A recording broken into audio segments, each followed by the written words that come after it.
안녕하세요. 오늘은 C.S. 루이스, 그의 글 모음집이죠. 기쁨의 하루. 이걸 좀 같이 들여다볼까 합니다. 이게 원래 1년 365일 묵상글 모음인데요. 그 안에 당신에게 좀 특별하게 와닿을 만한 그런 통찰들이 숨어 있거든요. 루이스의 생각 속으로 한번 같이 들어가 보시죠. 네. 루이스는 정말 뭐랄까 생각이 아주 명료하면서도 또 어떻게 보면 되게 도발적인 질문을 던지는 그런 사상가죠. 그냥 좋은 말, 위로 이런 걸 넘어서요. 우리가 너무 당연하게 여기던 것들 있잖아요. 그런 걸 다시 한번 생각하게 만들어요. 신앙인이든 아니든 이분의 통찰은 참 흥미로운 지점이 많습니다. 맞아요. 저도 읽으면서 그런 생각을 많이 했는데 특히 그 행복이나 욕망에 대한 관점 있잖아요. 이게 참 새롭더라고요. 보통 우리는 욕망을 좀 누르고 너무 감하면 저거 이기적인 거 아니야? 이렇게 생각하기 쉬운데 그렇죠. 보통 그렇게 생각하죠. 근데 루이스는 완전히 반대로 말해요. 우리 문제가 욕망이 너무 강해서가 아니라 오히려 너무 약하다 이거죠. 네, 너무 약하다는 거예요.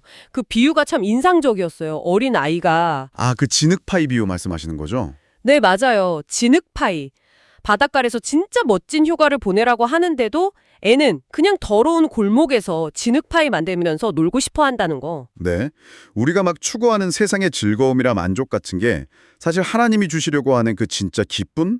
루이스가 말하는 그 조이에 비하면 너무 초라하다는 거죠. 그 기쁨이라는 거, 이게 루이스한테는 정말 핵심적인 개념이었던 것 같아요. 그냥 기분 좋은 거, 그런 감정 차원이 아니라 뭔가 영혼 깊은 곳의 갈망, 뭐 이런 거랑 연결된. 맞습니다.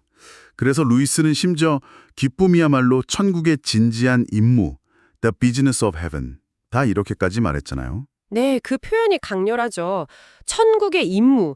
이게 우리가 보통 생각하는 행복 추구랑은 좀 결이 다른 것 같아요. 어떻게 다른 걸까요? 핵심은 그거예요. 그 기쁨이 그냥 일시적인 만족이 아니라는 거. 영원하고 궁극적인 실제, 그러니까 하나님과의 관계에서 오는 아주 깊은 만족감, 그걸 향한 갈망이라는 거죠. 근데 우리는 너무 쉽게 세상의 작은 것들에 만족해버린다. 이걸 루이스는 지적하는 겁니다.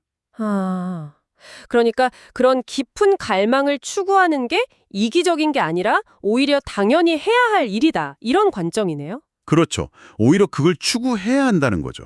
그렇군요.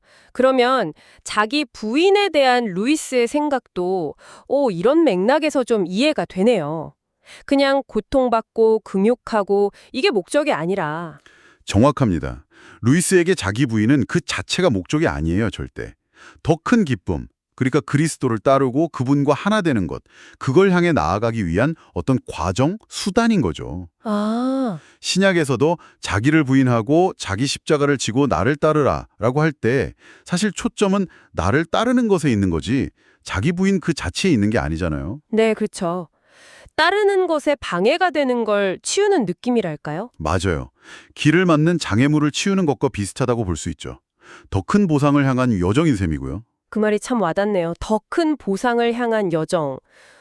이렇게 근본적인 기쁨이나 신앙 여정을 이야기하면서 루이스가 또 굉장히 강조했던 게 교리의 중요성이었잖아요. 사실 이 부분은 요즘 관점에서는 좀 딱딱하게 들릴 수도 있을 것 같아요. 교리라니. 네, 그렇게 느낄 수 있죠. 근데 루이스가 말하는 교리는 어떤 특정 교파의 주장만을 옹호한다 이런 차원이 아니에요. 오히려 그 반대인데 서로 배경이 다른 사람들, 뭐 가톨릭, 개신교, 정교회 다 달라도 기독교 신앙의 핵심적인 전통, 그 전통적 교리를 공유할 때 아주 깊은 일치를 경험한다는 걸 발견한 거죠. 예를 들어 예수의 신부랑 퀘이커 교도가 만나도 결국 같은 진리를 이야기할 수 있다는 거예요. 와, 그건 좀 흥미로운 지적이네요. 오히려 그냥 다 괜찮아, 네 느낌이 중요해 하는 식의 소위 관대한 신앙이 실제로는 더 쉽게 나뉘고 분열될 수 있다? 이렇게 본 거군요. 그렇습니다. 루이스는 변증가로서 자기 역할은 기독교 신앙 자체, 그러니까 사도들이 전하고 순교자들이 증언했던 그 핵심 진리, 그걸 변호하는 거지 자기 개인의 신학적 견해를 막 내세우는 게 아니라고 분명히 선을 그었어요. 그래서 자기 의견을 말할 때는 이건 내 개인적인 생각이고 교리 자체와는 좀 다를 수 있다는 걸 명확히 하려고 애썼죠. 아, 자신의 의견과 신앙 자체를 구분하는 것. 네, 그게 진짜 연합과 신앙의 명료성을 위해 꼭 필요하다고 본 거죠. 듣고 보니 그러네요. 근데 현대 청중 입장에서는 어떤 신념이 단지 그게 옳으니까 변호한다?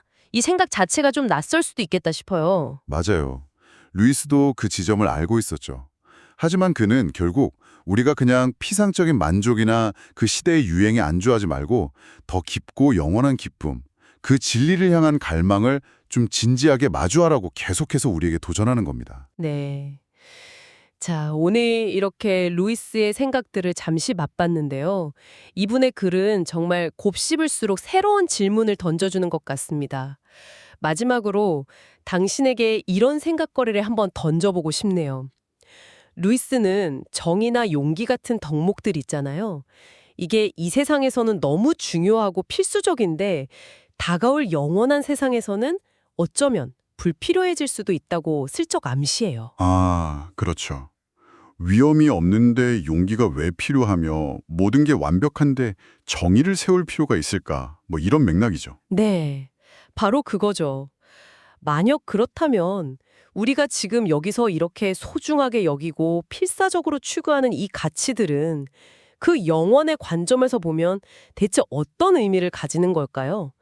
이 질문을 한번 품어보시는 것도 흥미롭지 않을까 싶습니다.